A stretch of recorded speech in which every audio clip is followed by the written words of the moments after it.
Hello there, amazing Bryanston Breakfast Toastmasters members. It is I, Matt, just Matt, your president and sergeant at arms for the club. So today I'm going to be giving another educational session specific to editing your profile on the website. Previously, I had done a little recording that spoke into how you can sign up onto the site, how to log in, and how to sign up for meeting roles. If you're still unfamiliar with that, please take a moment to go and watch that video just to familiarize yourself with the different processes regarding getting onto the site. Today, I'm going to, as I mentioned, going to be sharing more specifically around editing your profile. Why is this so important? Being in Toastmasters, I've come to understand that your public image is your brand. Your brand is how people will see you. And as Toastmasters, as much as we want to practice our public speaking, gain confidence, improve our communication, part of the perks that come with being in the Toastmasters organization is the publicity that brings. And so you can create an additional source of income from this. You can create an entirely different persona for yourself in the public speaking world. I've heard of a few Toastmasters, and I've got the privilege of knowing a few Toastmasters that came into the Toastmasters franchise with the idea of just improving their communication. And now they're some of the highest paid speakers that I know of, all because they used the networking and the branding and the publicity that came with Toastmasters to their advantage. So the purpose of today's video is to help you set up your profile on our club website so that when we have visitors, when we have guests that come, or just random people on the internet that come across our site, when they come to our site, they will see who are the members of the club, who are the public speakers in our club. And from that, they can then take that information and do their own research on you. And if they like what you have to offer, chances are they will reach out to you for more public speaking engagements. So I'm going to take you through the process of setting up your profile now that I've touched on why I believe it's important for us to have active social media profiles. So I'm going to share my screen. As you can see on the screen, this is our club's homepage. I've already signed in as myself so that I can just kick it off from there. As I mentioned, I've already done a video in which I spoke about how to sign up on the website and. So for this video, I've already signed in. Once you have signed into your profile, you will go to the members only section, right? Under the members only section, you will see this option that says edit your profile, right? When you say edit your profile, it's going to open on this that says basic info. Okay, so what is the purpose or what is the basic info section about? It's literally just your name, it's your primary email address, it is your telephone number, and it is when you join Toastmasters, as well as the Toastmasters ID number associated with your account. So all of these are optional. You can choose to add these, or you can choose to leave them out. It's all up to you to decide. The important information that we need for your member profile is literally your name, which you will find once you've registered on the site.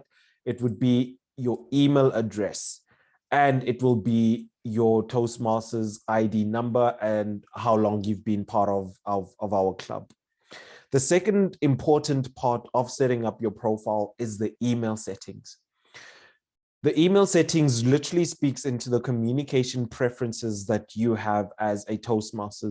By communication preferences, I mean, what are some of the email communications that you would like to receive from us? All right. So the first thing you want to make sure of is if you're a club officer, you must click on this box that says, do not create a club officer email address for me. You don't want that. We've already got our own email addresses as club officers, so you don't need any of that information. The second important part of this is you need to choose which email communications would you like to receive. So for my side, I've ticked agenda emails as a club member. This one must always be ticked.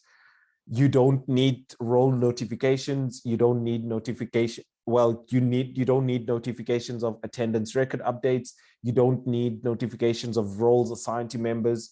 This one you can choose if you want to get notified when your account is logged into from a device that you're not familiar with, and you don't need membership opt-in notifications. All of these notifications are specific for your club offices. So as a member, you only need to tick the agenda emails as well as the login from unknown devices or IP addresses if you want. As a club officer in the club, you would maybe want to tick the boxes that say role change notifications. You may want to choose the ones that speaks into notifications of roles assigned to members, and you may want to choose maybe membership opting notifications. At the end of the day, the important question you need to ask yourself is, which notifications do you want to receive?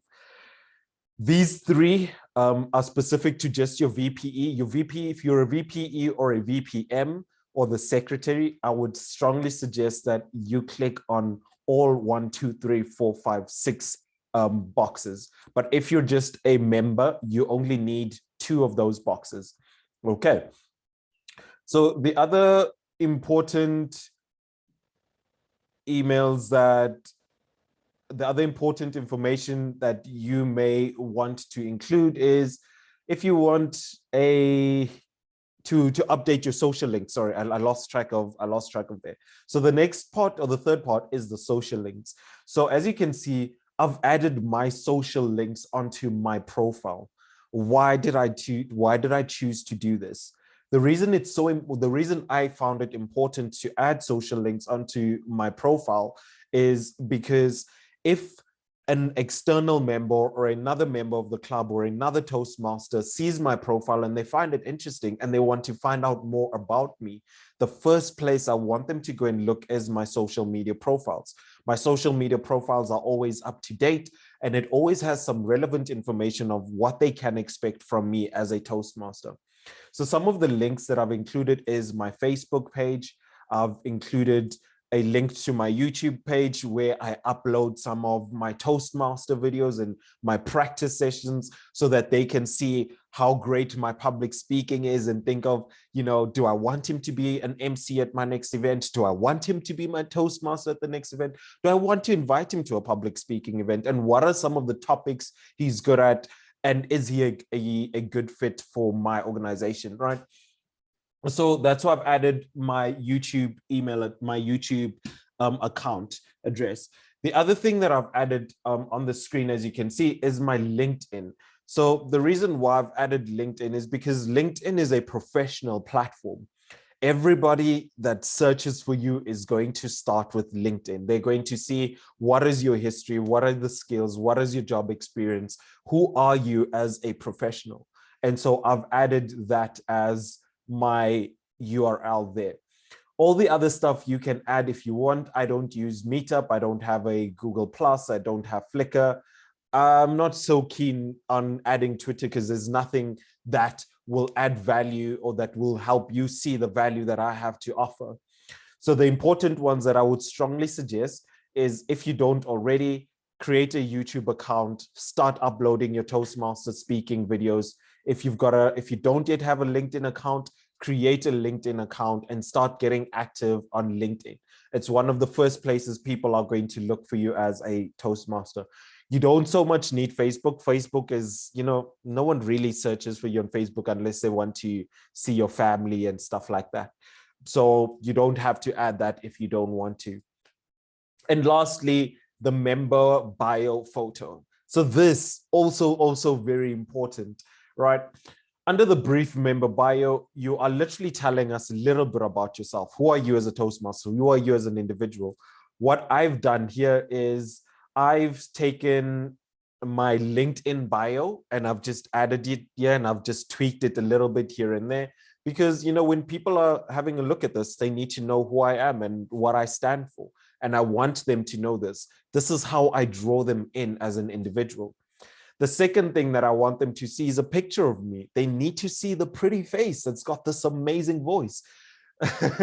So I would also strongly suggest that you add a picture to your membership bio. So in a nutshell, this is how you go about setting up your profile. After you've done all of these things, all you have to do is say save, right? And then it's going to save. And then once it's saved, you can then say close. So when it comes to the member bio, right, you will see here on the front page, and this is how people get to see your bio and interact with your bio. On the front page of our meeting, of our club website, it says meet our members, right? And anybody that clicks on the meet our members will be able to see who are all the different members within our club, right? There was an important function that I forgot to show you, which is you need to decide whether or not you want to make your profile public.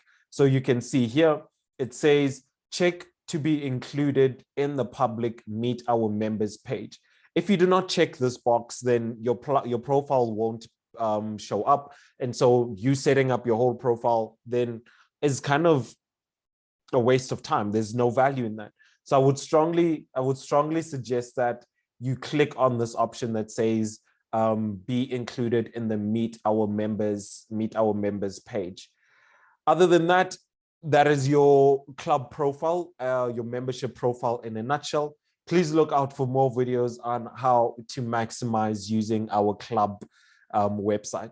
Looking forward to engaging with you more as our Sergeant at Arms and as your president. This is Matt, just Matt. Until next time.